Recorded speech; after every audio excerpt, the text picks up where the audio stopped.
I'm Sandie. I'm 47 years old and I live in Somerset in England. But I've just arrived in Texas because I'm visiting my fiancé to organise our wedding.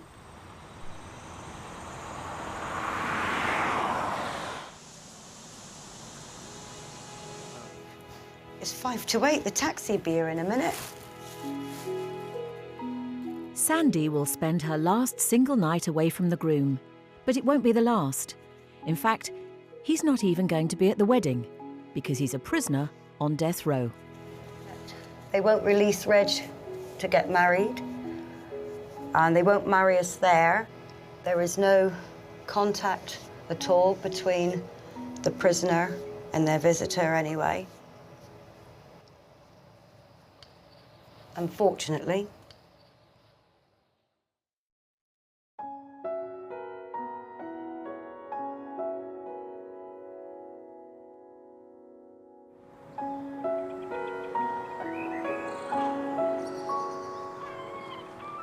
Sandie is a twice-divorced mother of 2 and a grandmother. She's currently unemployed, but spends most of her time writing to and for prisoners. She calls herself a prison reformist. I started writing to prisoners around about 5.5 years ago. I write to the inmates over in USA because I believe everyone has a right to have a friend, no matter if they're incarcerated or in the free world. Some of them, okay, what they did was wrong, but they're still human beings. And a lot of it is banter. They just need, they have to fill their time somehow, and they need that contact with the outside world. You can build real good friendships. Real good friendships. I'm not on about the love thing or anything like that, but real good friendships. It was for a very personal reason why Sandie chose to write to death row inmates. She was diagnosed with leukemia when she was 4.5 years old, and it wasn't until she was 27 that she had the all clear. I myself felt I was going to die. I didn't have a date to die, but I was sitting around waiting to die. So I put myself in their shoes because I lived it, so I do know what it feels like. Sandie has had 7 death row pen pals, but a year ago, one of these, Reginald Blanton, became more than just a friend. I'd just come out of a relationship. I was already writing to Reg, and I had this letter from Reg one day. And first of all, I thought he was joking because he was always bantering, in letters. And he said, I was thinking of snapping you up and taking you off the market. And I laughed and I wrote back. I said, well, why don't you then? Thinking it was a joke. And he wrote back and it just started from there. In 2001, Reginald Blanton was convicted of shooting his friend Carlos Garza in the head after Reginald supposedly stole some jewellery from him. Reginald has always proclaimed his innocence and hopes that soon he'll hear whether his appeal will be heard by the US Supreme Court. But whatever happens, Sandie wants to marry him. My honest opinion was, why? There's plenty of men available in this country. But there again, at the end of the day, if she wants to do what she's doing, she's helping an American citizen.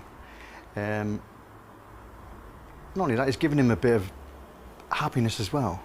It's making Sandra very happy. She's enjoying it. It's not doing nobody any harm.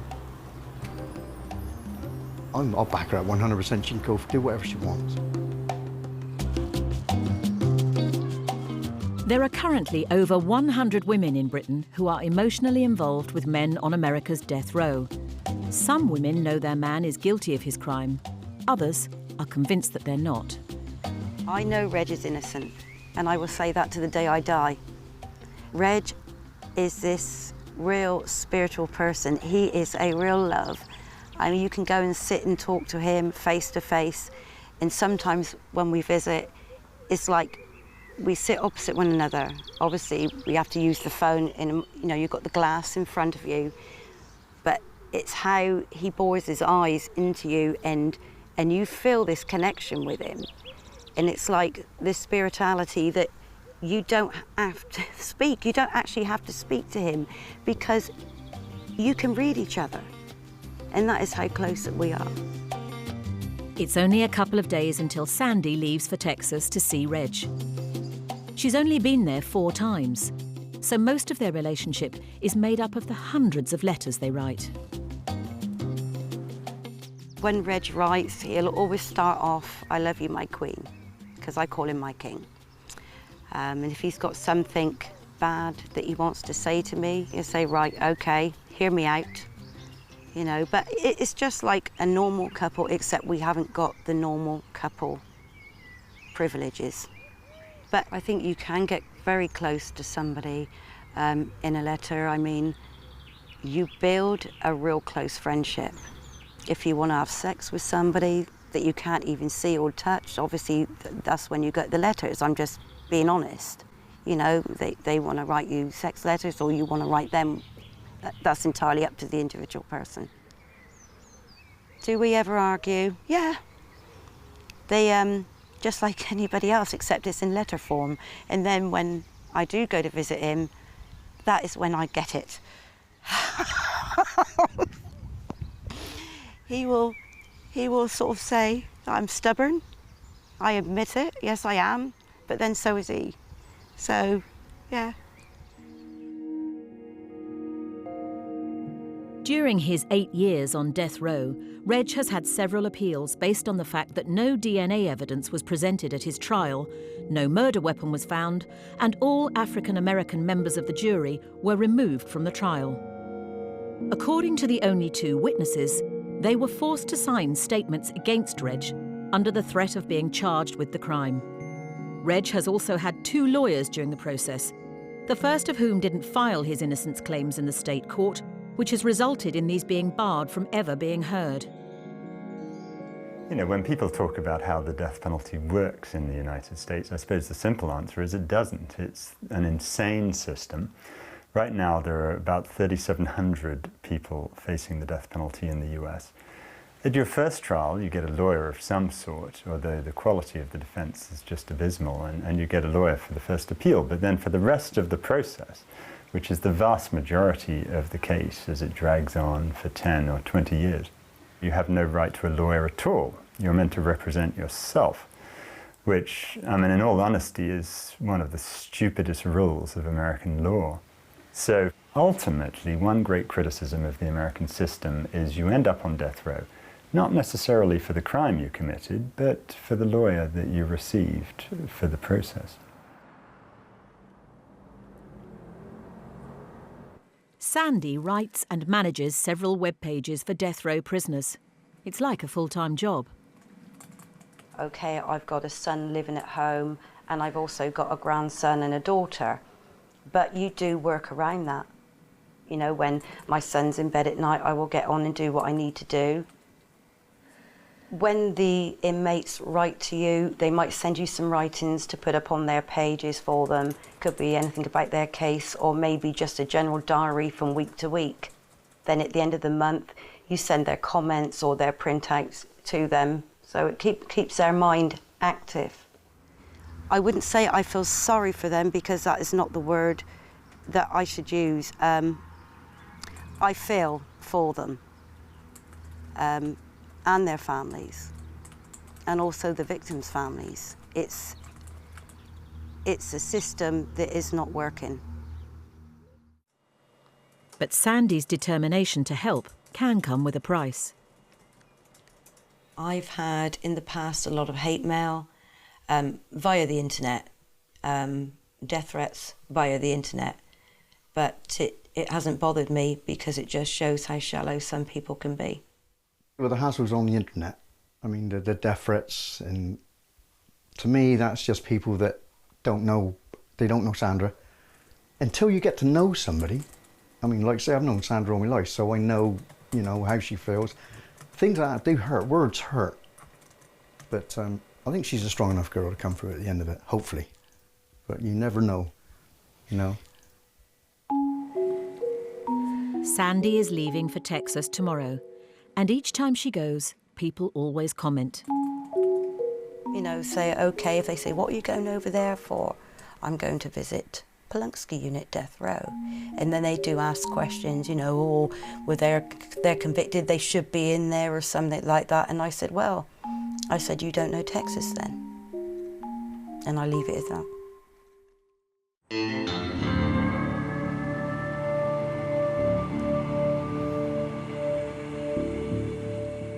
At a motel in Livingston, Texas, Sandie is getting ready to see her death row fiancé to sort out their wedding arrangements.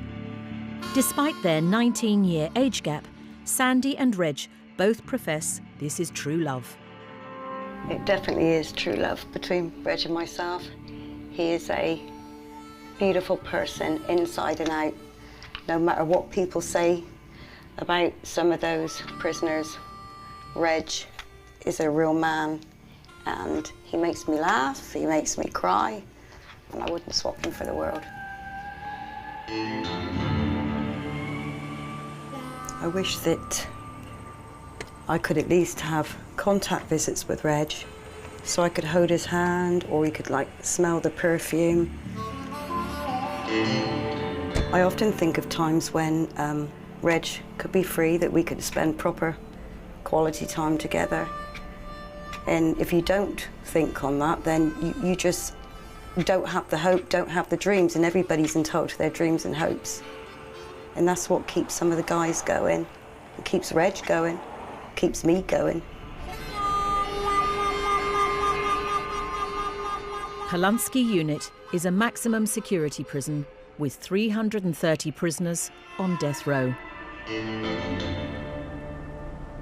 I'm always nervous when I go into the prison on a first trip, you know, the first visit of a trip. I don't know why, it's just that place, but, you know, after a while it's okay once you've been sat in there for about 10 minutes. For fiancé Reg, it's been a nerve-wracking morning too. At first, I thought I was just strong and this macho man because I didn't feel any butterflies. But then, like, when 6 o'clock rolled around and I knew that it was 2 hours before she was gonna be here, I was nervous. I was real nervous. I was so nervous I had to meditate. And then I didn't know if I was gonna cry. I got all emotional. We were not allowed to film the visit between Sandie and Reg, but today they get to spend 4 hours together. And despite the prison walls, this has never affected the way Reg feels about Sandie. I do remember in the moment that I first fell in love with her. It was out here in visitation, and she wasn't visiting me, but I got to see her for the first time. I recognized her from her picture, and I told my mama was visiting me. I told my mama, I said, "Mama, that's Sandie. Get her attention, get her attention." And so she said, are you Sandie? And she said, yes. She said, this is Reg. And she looked at me, and that was it. I was gone. I've been gone ever since.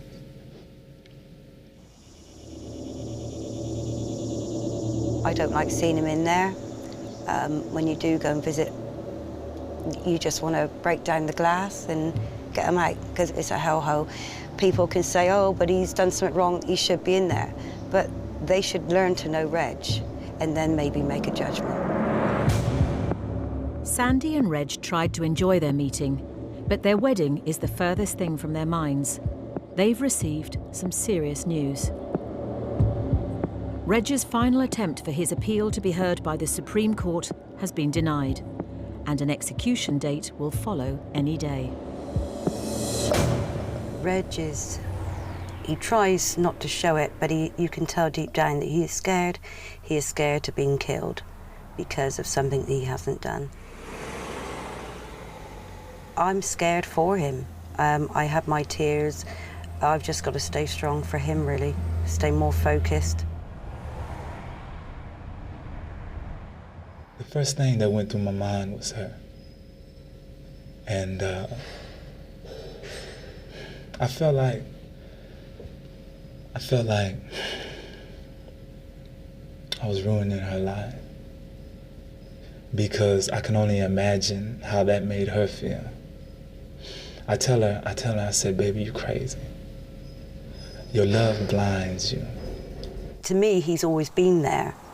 You know, I've always had him there by my side, is, you know, figure of speech. So to have him not there, I don't personally know what I'm going to do. She was the only person that I can express myself to like that, that would stay in my life long enough to go through my ups and downs with me.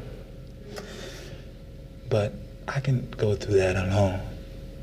And I would go through that alone if I knew that it would prevent her from being devastated by a state killing me. And whatever happens to Reg, I'm going to be there for him anyway. Even if it is an execution date, he's known this from the start, that I'll always be there for him. Reg's family cannot afford a private legal team. His appeals process will continue, but he's now on the third lawyer assigned to him by the court, and resources are limited. Reg's lawyer was supposed to have gone to see him again for a second time, which again for the second time didn't turn up to see him. So that is something that, you know, I'm going to have to find out why he didn't turn up, because Reg needs to see his lawyer at this point in time. John Carroll's office, how may I help you? Hello, is it possible to speak to John, please? He's not in. May I take a message? Or would you like his voicemail? No, what it is, I went in to see Reginald Blanton this morning because I'm over in Texas from England. And Reginald said that John was supposed to have gone to see him on the 19th or the 26th, and he didn't turn up to see him, and Reg was wondering why he didn't turn up. Yeah, he didn't go because he was appointed to another case, and he had to be in federal court here that day. So he's going, yeah, he's rescheduling. Oh, let's see if he told me the date.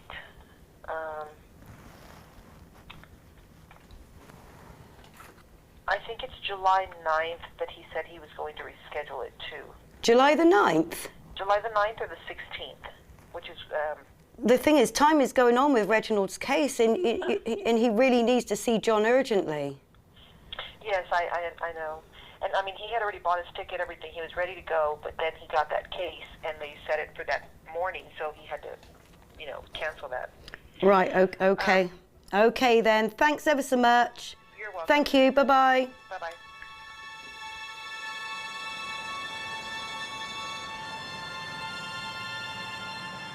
Mama doesn't even know that he didn't turn up Friday.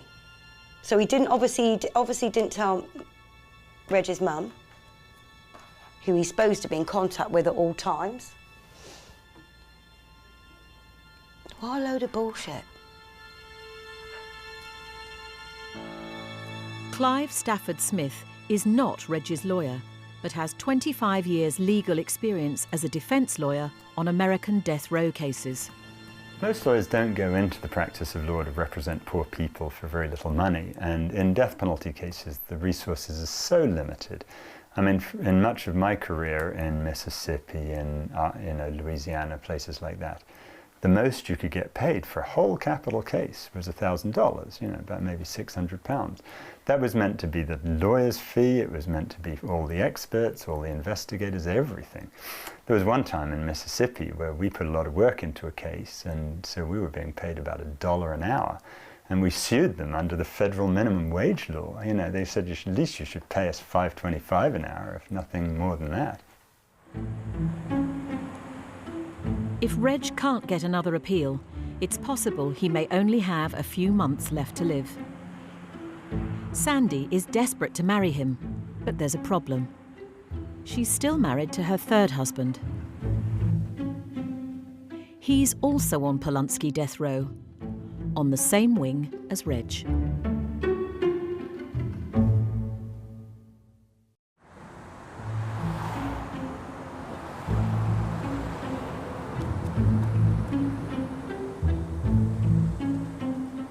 In Texas, Sandie is trying to organise her marriage to a second inmate on death row. Last year, she married Charles Chucky Mamu. He was convicted in 1999 for a double murder during a drug deal. What was I thinking marrying Chucky? I wasn't thinking. I really don't know. You know, that's not against Chucky. That was my mistake, the mistake I made. Sandie had been pen pals with 34-year-old Chucky for a year and a half. And on their second meeting, he proposed. When you actually meet them, especially in that place, it's a complete different thing. And I suppose that on the spur of the moment, and he was feeling things on the spur of the moment, so he asked me to marry him and I just said yes. Chucky is a very intelligent person, but he's also a charmer, and that will woo any woman into his charm. She came real understanding. Sandie is a real compassionate woman, regardless to how the situation worked out for she and I. She's a person who I feel is a genuine person of integrity, meaning that as she comes to you, she's coming to you from the heart.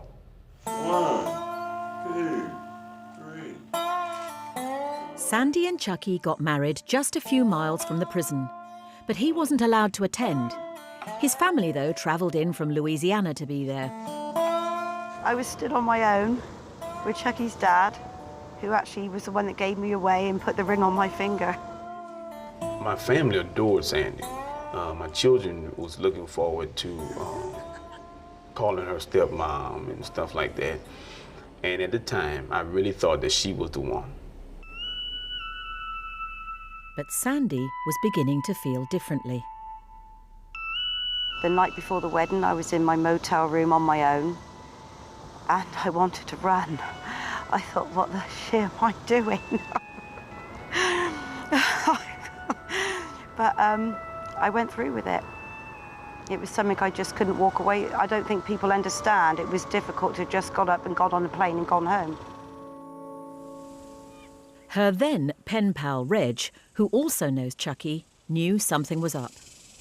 I thought it was just, marriage jitters. So I tried to encourage it. Like, oh, you just nervous. I'll be all right. Just be there for him. And I tried to take up for him, saying that, he'll open up his heart to you, and just give it a little time. And I was just trying to just have her back, but I didn't know that I was kind of pushing her into a hole. So it's partially my fault. Once she was back home, Sandie found out that despite being married, Chucky was still writing sex letters to other women. Yeah, I was. I was a naughty. And again, it wasn't so much I wasn't committed to being faithful to her. There was a misunderstanding that I thought she was being naughty as well. Was I faithful? Hell no. Because by not being faithful, I knew that was the wrong thing. It was the wrong thing to have married him. But then, nor was he. After 4 months, their marriage had fallen apart. Things start fading away. The letters, where you was getting a letter 4 or 5 times a week, you start getting 2, well, then you know what time it is. And then, you start there arguing and bickering over nonsense. But that's pretty much, I can say, on the borderline of why it didn't work out with Sandie and I. We just realized it wasn't going to work. Now single, Sandie was ready to turn her blossoming relationship with Reg into more than just friends. But sometimes the lengthy divorce process has taken its toll. I know that outside of my own insecurities, that what me and Sandie have is phenomenal. And so when I focus on the love, all those shadows just fade away and it becomes irrelevant. Chucky has signed the divorce papers, but there is a problem with them. Apparently, I should have filled out the part that he filled out, and the part he filled out, I should have filled out. So it's all got to be done again. I feel that a lot of time has been wasted on maybe something that should have been with Reg, and that is something that I have got to live with now. But is marrying another death row inmate really the answer for Sandie? People are bound to think I'm mad for doing what I'm doing, but that's their opinion. I've got my own. Even in the free world, you know, you could go into a bar and maybe meet somebody. That doesn't work out, and a few months down the line, you're going out with somebody else. It's very similar.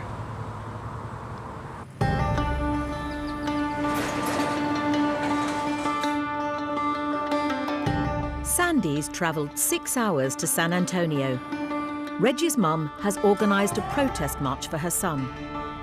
This is the first time Sandie has visited where 28-year-old Reg used to live, somewhere he hasn't seen since he was incarcerated at 18. It's kind of eerie being here, knowing that once he was out here playing as a kid, and now he's in that place locked up. Never maybe to see this place again.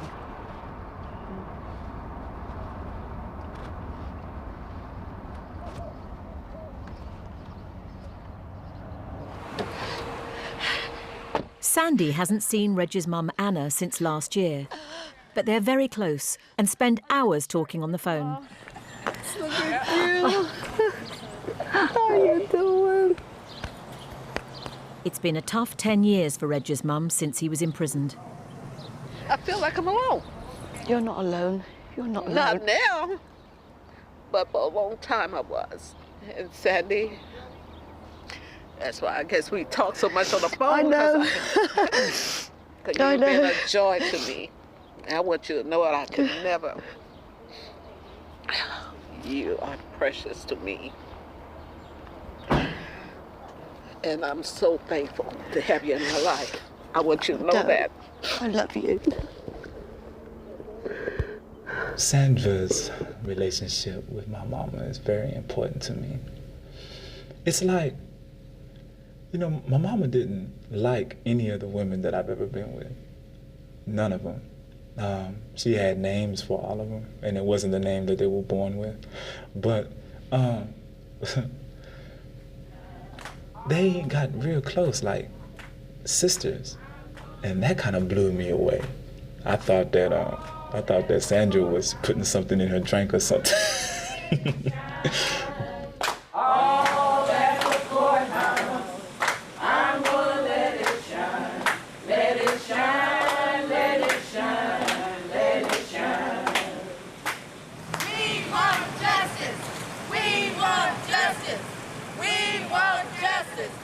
The protest march is taking place outside the courthouse where Reg was convicted and has attracted media attention. Reg and his family and friends are still campaigning for his release. I'm overwhelmed with words because of the love that I'm seeing amongst everybody. You know, it softened my heart, but I need to keep my heart strong because of what the legal system's trying to do to my brother. And it's wonderful that Sandie, being here, being my brother's fiance, showing much support to stand by his side, stand by his innocence. What she is doing, I mean, myself, I couldn't see myself waiting for somebody to come out of prison. So it goes to show it goes way beyond that. It's love, And that's what this world should be about love, not taking any man's life.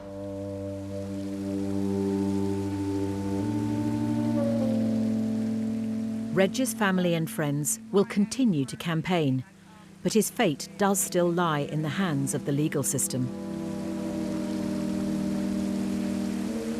You know, I don't know what my plans are, except for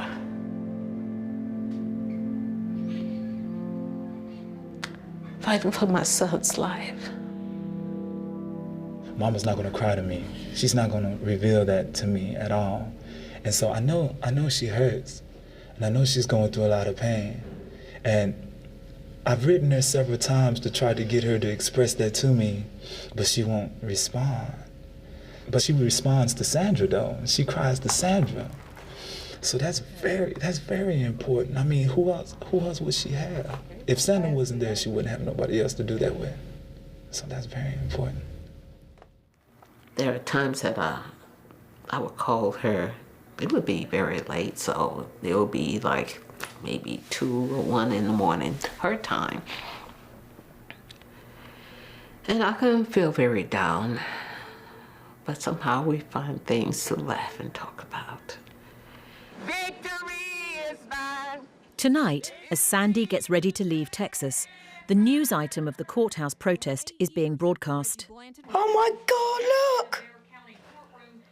It was a very emotional day today, very emotional. So I just feel drained. It might not, I'm not even going to say no more on that. Oh, that is so... Tomorrow, Sandie is heading back home for what could be months of stress and insecurity. Once I get back to good old England, first of all, I know my divorce is got to come through, or should be through, and then Reg and myself can make plans for the forthcoming marriage. But with reference to his case, I'm going to keep in contact with his lawyer to find out what he's going to be doing. Keep in contact with Anna, because we have got to look for a different way to get Reg some more exposure for his case.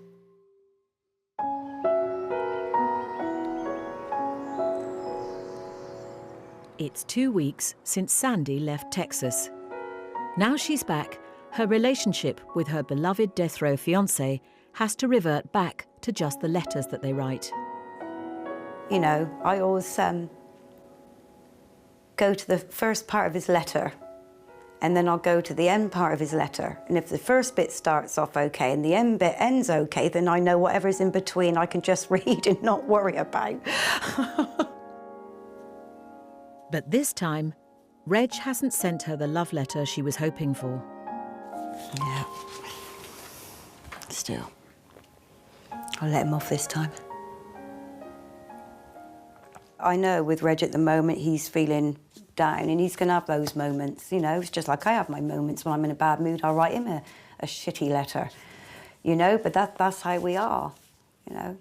That's how it's supposed to be, the good days and the bad. Take the rough with the smooth.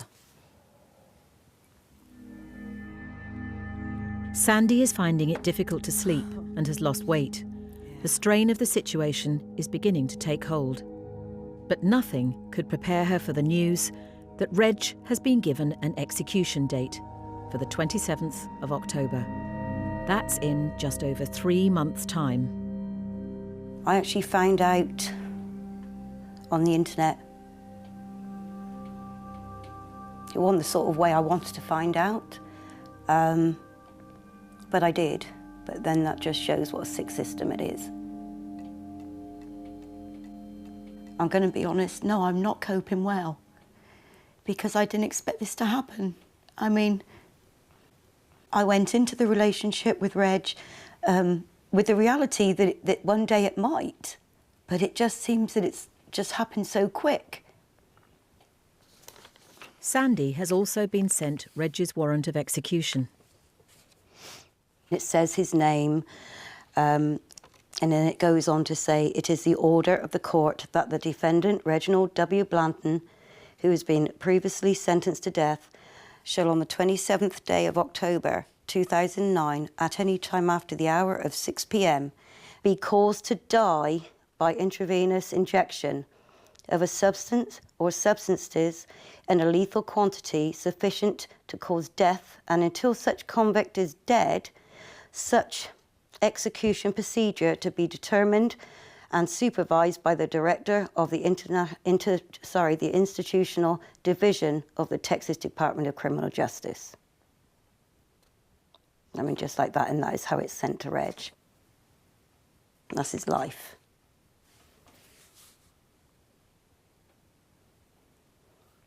I would put my own self in his shoes if he could have his life. Yeah. Yeah.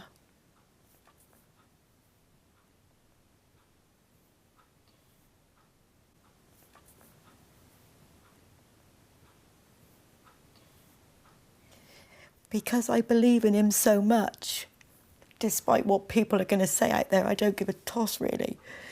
All I know is I know Reg. And I'll always have his back, and I know for a fact he's always got my back. Yeah.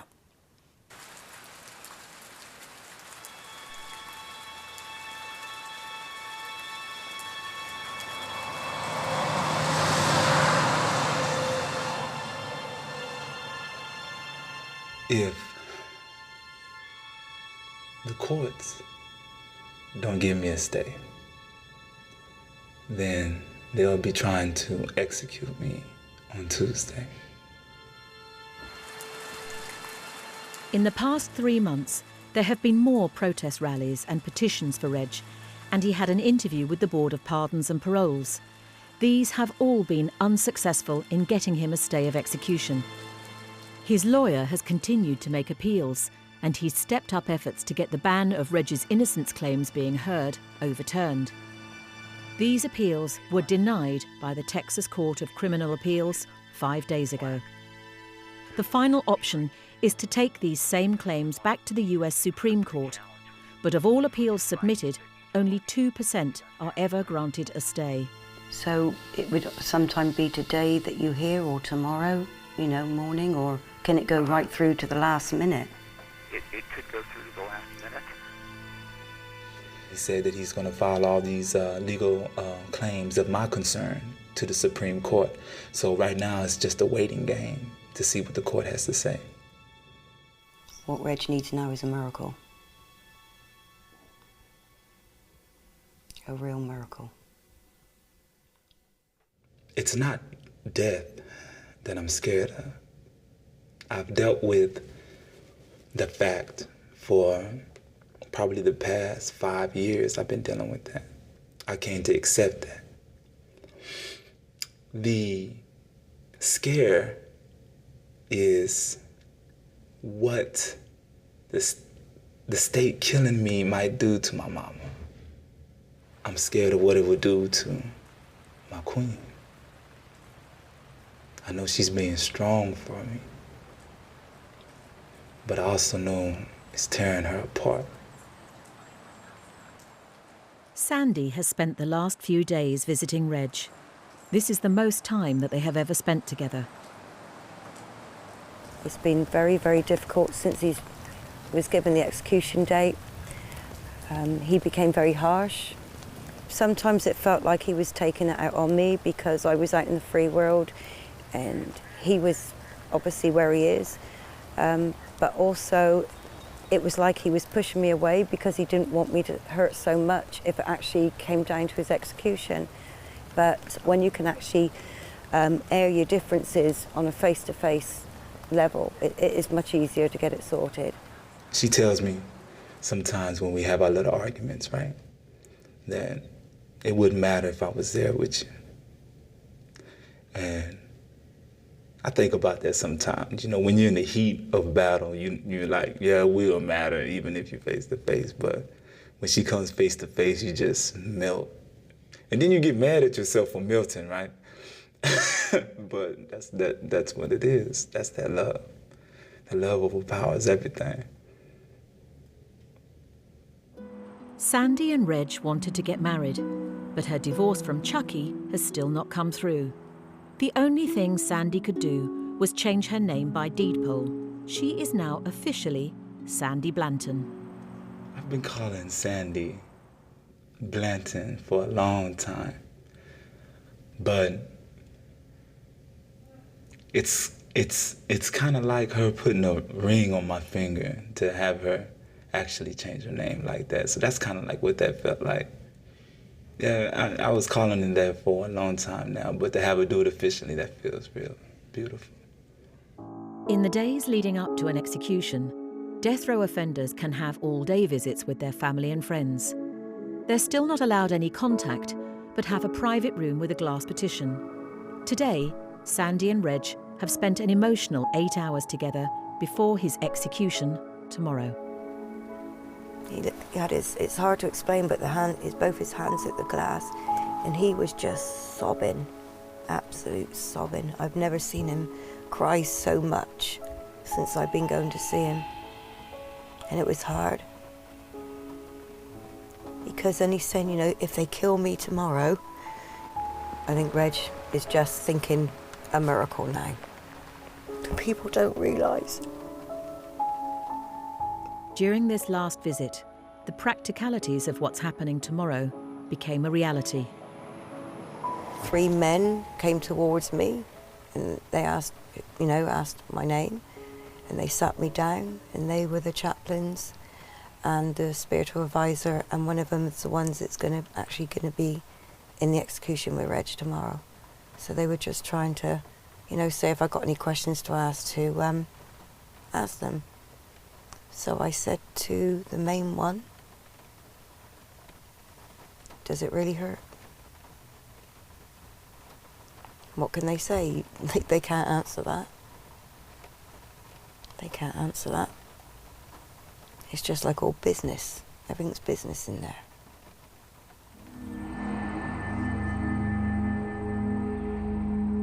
It's the afternoon of the execution day. There is no word from Reg's lawyer, and because the US Supreme Court can make a decision up to the very last minute, Sandie has had to leave to go to Huntsville in case the execution goes ahead. Reg has always said he's innocent of the crime he's convicted of, but has very strong principles as to why he has stayed silent all these years. I have a suspicion of whom committed this murder. But it's a suspicion that I'm unable to speak of. Not only because of my own personal principles, but to protect my family. I've said to him time and time again, you've only got a few hours left. Why don't you speak up? And it's the same answer, I'm no snitch. Coming from where I come from, it is indoctrinated in you to not snitch. Crips and Bloods, they never snitch on their homies. I decided within myself that I was going to stand on my principles no matter what the situation was.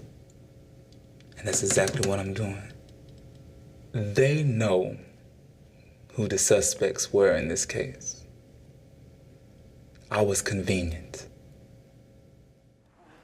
Sandie will spend the next few hours in the prison hospitality house with Reg's brother Andre.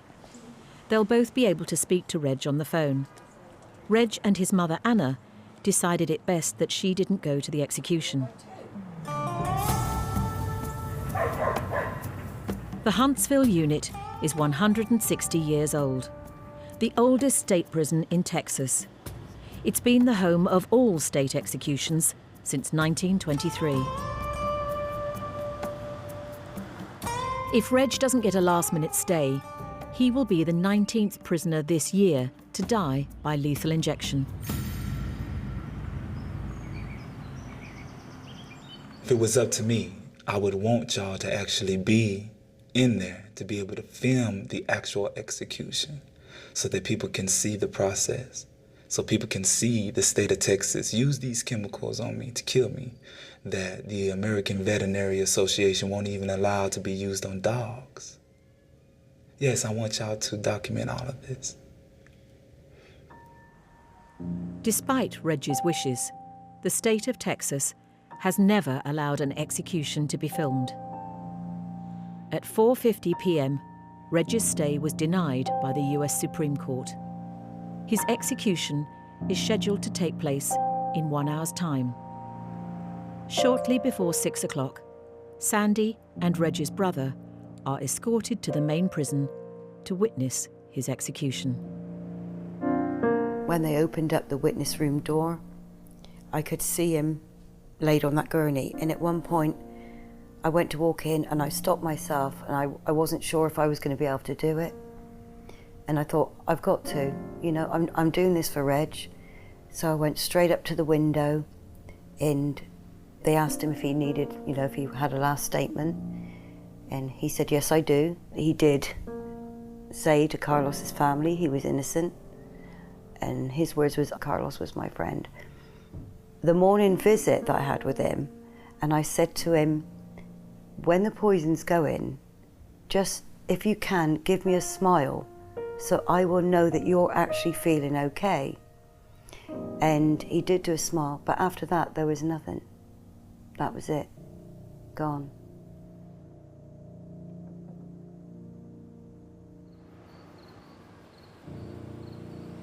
After everything that we've been through, after all the love we shared and all the fighting we did,